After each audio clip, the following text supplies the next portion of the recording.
계시는 곳, 집에서 또 마을회관에서 어느 곳에 계시든지 주보를 꼭 잘 간직하셨다가 그때그때 이 말씀을 주보를 보시고 꼭 한번 계속 읽으셨으면 좋겠어요. 신명기 요절이라고 해놨잖아요. 요절은 외우는 말씀이죠. 우리가 이렇게 한번 읽고 끝나는 게 아니라 우리가 외울 때까지 이 말씀을 기억하는 것을 요절이라고 하거든요. 그래서 오늘 본문이 긴 것 같죠? 지난주에는 더 길었고 지난주 요절을 실었던 거는. 근데 그 말씀은 여러분 꼭 반복해서 읽으심으로 꼭 외울 정도 그렇게 기억하셨으면 좋겠습니다.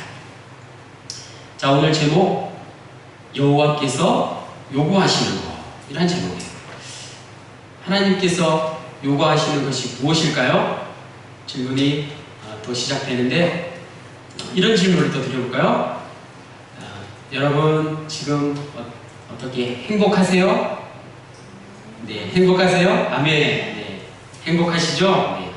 옆 사람 보시고 한번 물어볼까요? 앞뒤 사람 이렇게 한번 물어보세요.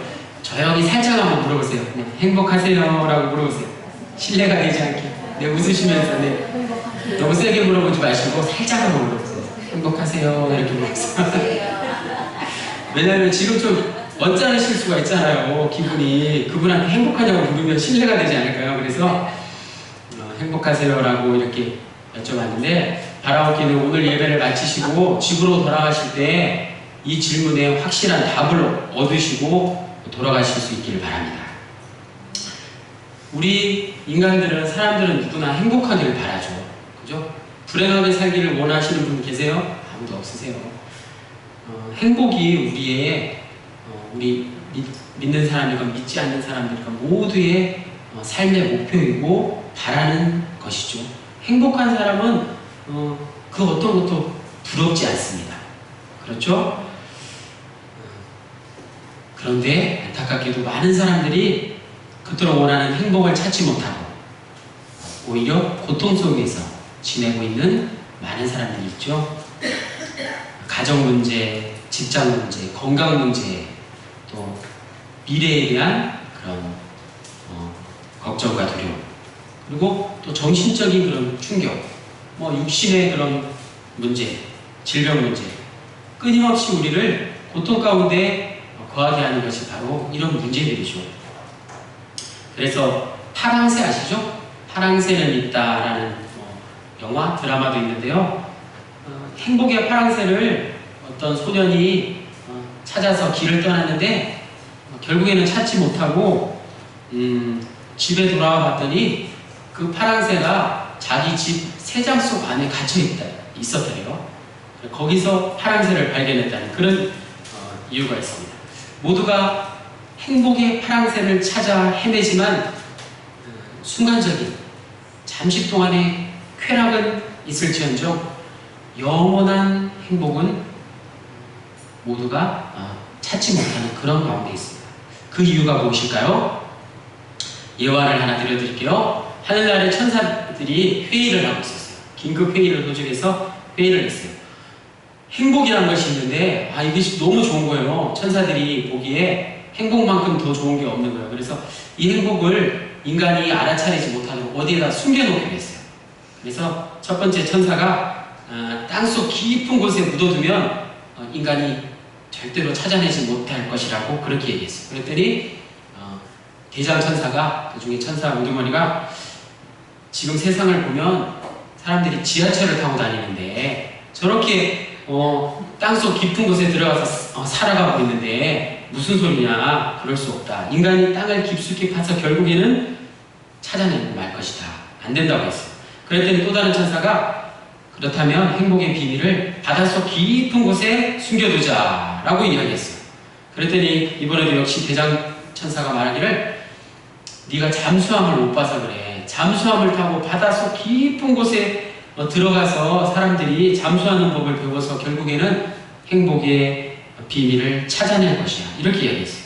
또 다른 천사는 그러면 산 높은 곳에, 산 꼭대기에 숨기자고 했더니 대장천사가 이번에도 안 된다고 했어요. 저 에베레스트 산을 봐라. 사람들이 다 올라가서 저 에베레스트 산에 많은 사람들이 다 저 산을 정복하고 있는데 무슨 소리냐? 산 꼭대기에 나도 인간은 그 행복의 열쇠를 다 발견하고 말 것이다. 이렇게 얘기했어요. 그리고는 자기가 답을 내놨어요. 그렇다면 행복의 비밀을 숨길 수 있는 곳은 한 군데밖에 없다. 그곳은 바로 어디라고요? 사람의 마음속에 숨겨둬야 한다. 사람이라는 존재는 어리석게도 그들에게 가장 가까운 곳, 바로 이 마음속에 행복이 있다는 것을 모르고 그 비밀을 결코 찾으려고 노력하지 않을 것이다. 이렇게 이야기합니다. 이처럼 모든 사람에게 행복은 가장 좋은 것이고 최고의 선이고 또 인생의 목적입니다. 사람들은 행복을 찾기 위해서 정말 물불 가리지 않습니다. 그런데 내 마음속에 행복이 있다는 것, 그것을 결국에는 발견하게 되고는 우리 믿는 자들은 과연 하나님께서 주신 진정한 행복이란 무엇인지 그 행복의 의미에 대해서 오늘 알아보도록 하겠습니다. 여기서 잠깐 행복이란 글자를 제가 준비해 봤는데요. 행복할 때 행자가 한자로 어떻게 되는지 보셨어요? 이 다행할 행자예요. 다행할 행자인데 여기다가 하나를 제가 빼볼게요. 하나를 이렇게 붙이면 보이세요? 이렇게 붙이면 이게 무슨 자가 되죠? 한자에서 내 위에 걸 하나를 뺐더니 이렇게 변했어요. 이렇게 무슨 자라고요? 매울 신자가 됐어요. 여기 맨 위에 나를 하나를 뺐더니 다행행자가 행복할 때 쓰는 그 행자가 어떻게 바뀌었다고요? 매울 신자로 바뀌었어요. 이 맵다란 말은 고생하다, 혹독하다 라는 뜻이 담겨져 있어요. 그래서 우리가 행복하지 못한 것은 이처럼 단 한 가지 사실을 모르기 때문이라는 말씀입니다. 그토록 고생하며 혹독한 시련을 당하는 그 이유가 오늘 말씀의 제목 여호와께서 요구하시는 것, 그 한 가지를 우리가 몰라서 그것이 모자라서 우리가 불행하게 살고 있다는 말씀입니다. 여러분 행복을 원하시죠? 행복하게 되기를 원하시죠? 내 마음속에, 내 마음속 깊은 곳에 행복의 열쇠가 숨겨져 있음을 먼저 깨달으시기 바랍니다. 그리고는 진정으로 행복해지려면 먼저 이 복의 근원인 하나님 아버지를 내 마음속에 모셔야 합니다. 여호와를 경외하는 자에게 부족함이 없고 또 그를 의지하는 자에게 복을 주실 것이라고 하나님께서는 약속하셨습니다. 시편 128편 1절 말씀에 여호와를 경외하며 그의 길을 걷는 자마다 복이 있도다. 또 시편 115편 3절 말씀에 13절 말씀에 높은 사람이나 낮은 사람을 막론하고 여호와를 경외하는 자들에게 복을 주시리라. 여호와를 경외하는 것, 즉 그의 계명을 지키는 것이 바로 여호와께서 요구하시는 것. 오늘 말씀의 제목 여호와께서 요구하시는 것이 바로 여호와 하나님을 경외하고 그의 계명을 지키는 것입니다. 그렇다면 이 행복을 위해서 어떤 일을 해야 될까에 대해서 한번 알아볼까요? 언젠가 우리 후손들이, 우리 자녀들이, 자손들이 우리에게 이렇게 물을 수가 있겠죠. 교회 다니면서 우리는 왜 그토록 어려운 하나님의 말씀대로 살아가야 합니까? 왜 계명을 지켜야 합니까? 이렇게 물어본다면 어떻게 대답하시겠어요? 왜 이토록 이 복잡하고 어려운 이 계명 하나님의 말씀을 지키며 살아야 합니까? 우리의 자녀들이 여러분에게 묻는다면 어떻게 대답해 주시겠습니까? 그 대답은 바로 하나님의 계명은, 이 하나님의 말씀은 무거운 짐이 아니라 하나님의 백성들이, 저와 여러분이 행복하고 아름답고 좋은 생활을 누리도록 하기 위한 것이다 라고 대답하시면 됩니다. 다시 말해서 하나님께서 우리에게 주신 계명, 즉 명령과 규례를 지키라고 하는 것은 곧 나의 행복, 우리의 행복을 위한 것임을 깨달아야 하는 것입니다. 이것은 분명한 하나님의 말씀입니다. 오늘 본문 13절이 그렇게 말씀하고 있습니다. 다 같이 오늘 본문 13절을 한 번 더 읽어보시겠습니다. 오늘 본문 말씀 신명기 10장 13절 말씀을 한 목소리로 읽겠습니다. 시작. 내가 오늘 내 행복을 위하여 내게 명하는 여호와의 명령과 규례를 지킬 것이 아니냐라는 말은 반드시 지켜야 한다는 말씀이죠. 자, 드디어 행복이라는 단어가 성경에 나와 있습니다. 오늘 본문에 똑똑히 나와 있어요. 복이라는 단어도 아니에요. 행복이라고 정확하게 나와 있습니다. 그것도 내 행복이기도 하고 내 행복이라고 정확하게 분명하게 오늘 성경 본문에 나와 있습니다. 또한 신명기 6장 24절에는 이런 말씀이 나와 있습니다. 여호와께서 우리에게 이 모든 규례를 지키라 명령하셨으니 이는 우리가 우리 하나님 여호와를 경외하여 항상 복을 누리게 하려 하심이니라. 또 여호와께서 우리를 오늘과 같이 살게 하려 하심이니라. 아멘. 라고 말씀하고 있습니다. 어떻게 한다고요? 우리에게 항상 복을 누리게 하려 하시고 우리를 살게 하려 하십니다. 우리를 살아갈 수 있게 하기 위함이 바로 이 하나님의 말씀, 계명, 율법을 우리에게 주신 이유인 것입니다. 간증 하나 할까요? 구세군에는 군령, 군율이라는 것이 있습니다. 들어보셨죠? 구세군에는 모든 행정이 군령, 군율에 의해서 돌아가요. 담임사관이 낙병정군에 발령을 받은 것도, 또 여러분들이 하상하는 것, 임명받는 것도 다 군령, 군율에 의해서입니다. 그래서 구세군 사관 군령, 군율이고요. 또 영문 사관 군령, 군율이 있고요. 장년부, 가정단, 자선봉사단, 청년부, 주일학교, 찬양대까지 모든 부서마다 군령, 군율이 있습니다. 군율, 군대의 법이란 말입니다. 우리는 법에 의해서 신앙생활을 하고 있습니다. 혹자는 이렇게 얘기합니다. 그거 지키지도 못할 것인데 왜 만들었을까? 이렇게 하시는 분이 있어요. 그러나 그렇지 않습니다. 구세군의 군령, 군율 역시 하나님께서 우리에게 주신 모든 명령과 규례처럼 우리를 행복하게 하기 위해서 만들어진 것입니다. 구세군 군령, 군율을 지키며 생활할 때, 신앙생활을 할 때 행복해지는 것입니다. 또한 구세군의 모든 제도와 규정, 행정 역시 마찬가지입니다. 구세군의 헌금을 보십시오.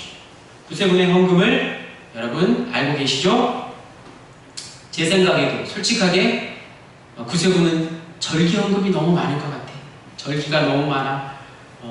무슨 창립자주일도 있고 또 해외 성경 주일도 있고 예를 들어서요. 그런 절기가 너무 많아. 그건 또 우리 원문에서 이렇게 쓰여지는 게 아니라 다 저기 어디로 올라간다고 그래.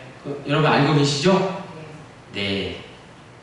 하지만 우리가 드리는 이 헌금의 정확하게 10분의 1이 일반 헌금 말씀드리는 거요. 절기 헌금은 100% 다 올라가기도 하고요. 여러분이 드린 이 감사 예물과 11조 헌금의 정확하게 10분의 1이 지방 본영을 거쳐서 공급 본영으로 올라가서 가난하고 소외된 어려운 이웃들을 위해서 사용되고 있지 않습니까? 여러분이 드린 헌금의 10분의 1이 가난하고 소외된 어려운 이웃들을 위해서 사용되고 있다는 사실을 기억하시기 바랍니다. 이것이야말로 진정으로 하나님 아버지께 올려드려지는 가장 귀한 예물인 것입니다. 또 구세군은 하라는 게 너무 많아. 구세군은 이것도 해야 되고 저것도 해야 되고 너무 하는 게 많아. 그렇지 않습니다. 이 모든 것이 우리에게 행복을 주기 위해서, 우리의 행복을 위해서 존재한다는 사실을 깨닫기 원합니다. 우리에게 복 주시기 위함인 것을 믿으시기 바랍니다. 할렐루야. 이처럼 우리를 행복하게 할 뿐만 아니라 우리를 살게 하시는 것, 오늘도 우리가 이 하루를 살아갈 수 있는 원동력이 되는 것, 그것은 바로 하나님 여호와의 규례와 법도를 지키는 것입니다. 그렇다면 하나님 여호와의 규례와 법도를 지키는 것은 무엇을 의미할까요? 레위기 말씀을 한번 찾아보겠습니다. 레위기 18장 3절에서 5절 말씀, 구약성경 173페이지에 있습니다. 구약성경 173페이지 함께 찾아서 읽겠습니다. 레위기 18장 3절에서 5절 말씀입니다.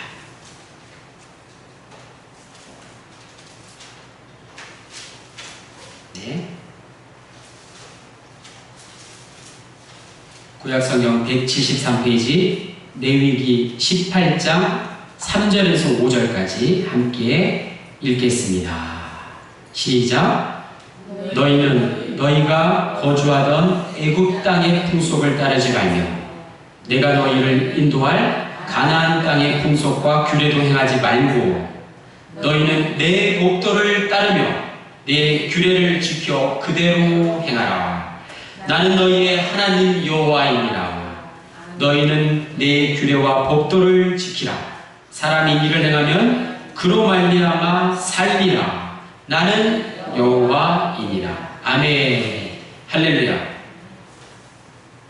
너희는 내 규례와 법도를 지키라. 사람이 이를 행하면 그로 말미암아 어떻게 된다고요? 살겠다는 말씀입니다. 여호와 하나님의 말씀입니다. 이처럼 명령과 규례, 즉 계명을 지킨다는 것은 하나님 아버지께 순종하는 것을 의미합니다. 신명기 말씀을 우리가 새벽 기도회 때 이렇게 계속 묵상해 가고 있는데요. 신명기 말씀에서 가장 반복되고 있는 것, 가장 자주 나오는 표현, 그것이 바로 순종입니다. 순종의 말씀이 곧 신명기의 말씀이에요. 신명기가 내용이 아주 복잡한 것 같으나 새벽 기도회 때 우리가 이렇게 묵상해 보니까 결국에는 우리에게 반복하여 말씀하고 계시는 것, 그것은 바로 순종이었습니다. 규례와 법도를 지키는 것을 순종이라는 단어로 이해하시면 됩니다. 규례와 법도를 지킨다, 다른 어떤 표현을 많이 사용하고 있는데 그것이 다 순종이라는 의미입니다. 그런데 이 순종은 사랑하기 때문에 가능한 것이죠. 사랑이 없는 순종은 있을 수 없습니다. 사랑하는 사람은 사랑하기 때문에 상대방을 위하여, 그를 위하여 무엇이든지 그대로 행할 수 있습니다. 자기에게 있는 것, 자기가 가진 것을 다 희생하면서도 행할 수 있는 것, 그것이 바로 순종입니다. 사랑하기 때문에 순종할 수 있는 것입니다. 그러므로 계명의 핵심, 하나님 아버지께서 우리에게 주신 그 계명은 곧 사랑인 것입니다. 사랑이 계명입니다. 계명이 사랑인 것입니다. 누가복음 10장 27절 말씀에 여러분 잘 아시는 말씀이에요. 내 마음을 다하여, 목숨을 다하여, 힘을 다하여, 뜻을 다하여 어떻게 하라고요? 주 너의 하나님을 사랑하라. 또한 내 이웃을 내 자신과 같이 사랑하라. 여호와 하나님의 명령과 규례를 지킨다는 것은 이제 곧 그 말씀에 순종하는 것입니다. 이 순종 한 가지만 있어도 우리는 앞서 말씀드린 대로 그 행복을 영원히 간직할 수 있습니다. 오늘도 하나님께서는 우리를 행복하게 하기 위해서, 우리의 행복을 위해서 오직 한 가지 순종을 요구하고 계십니다. 여러분에게 하나님께서 요구하시는 것, 그것은 바로 여호와 하나님의 계명에 순종하는 것입니다. 오늘 말씀의 결론은 행복, 그것은 어디에 있겠습니까? 어디에 있었습니까? 옆 사람에게 다시 한번 물어보세요. 이제 큰 목소리로 행복하세요 라고 물어보세요. 여러분 행복하십니까? 행복하세요 라고 물어보세요. 네. 바로 행복은 우리의 생사화복을 주관하시는 하나님 아버지께 있습니다. 하나님 아버지께 행복이 달려 있습니다. 그 행복은 또한 우리의 마음속에 있습니다.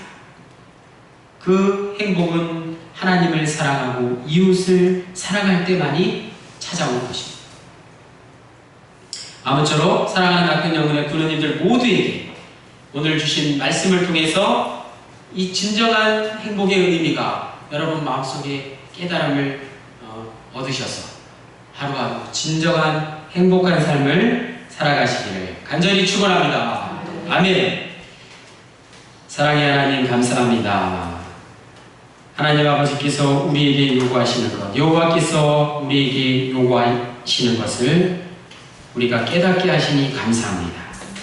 이제 우리가 여호와의 명령과 규례를 지키며 하나님의 말씀에 순종하는 하나님 아버지의 행복한 백성 되게 하여 주옵소서. 모든 말씀을 예수 그리스도의 이름으로 기도하옵나이다. 네. 이제 자리에서 일어나셔서 찬송가 495장 부르신 후에 축도로 예배를 마치겠습니다.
지금은 하나님 아버지의 그 크신 은혜와 성령님의 돌보시고 함께 하심과 우리의 죄를 사하여 주신 예수 그리스도의 십자가의 보혈이 오늘 예배하는 가운데 머리 숙인 사랑하는 주의 백성들 가운데 여호와께서 요구하시는 것은 우리의 행복이며 그 말씀에 순종하기를 다짐하는 저들 모두에게 이제부터 영원까지 함께 하시기를 간절히 축원하옵나이다. 아멘.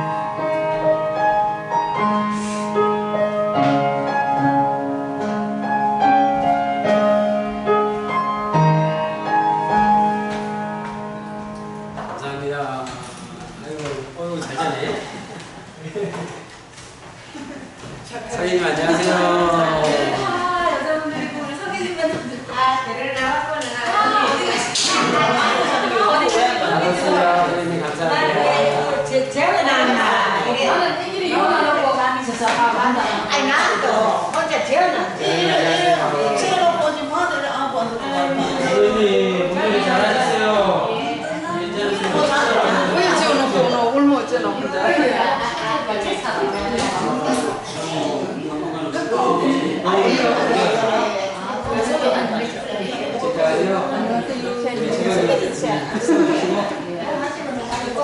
어제도 엊그저께인가 장애 갔다 오셨어요. 원현숙병이랑 같이.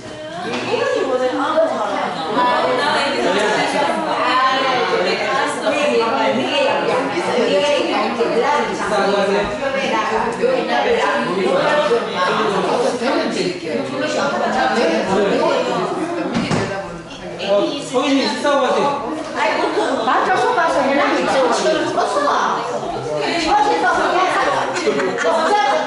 왜 가세요?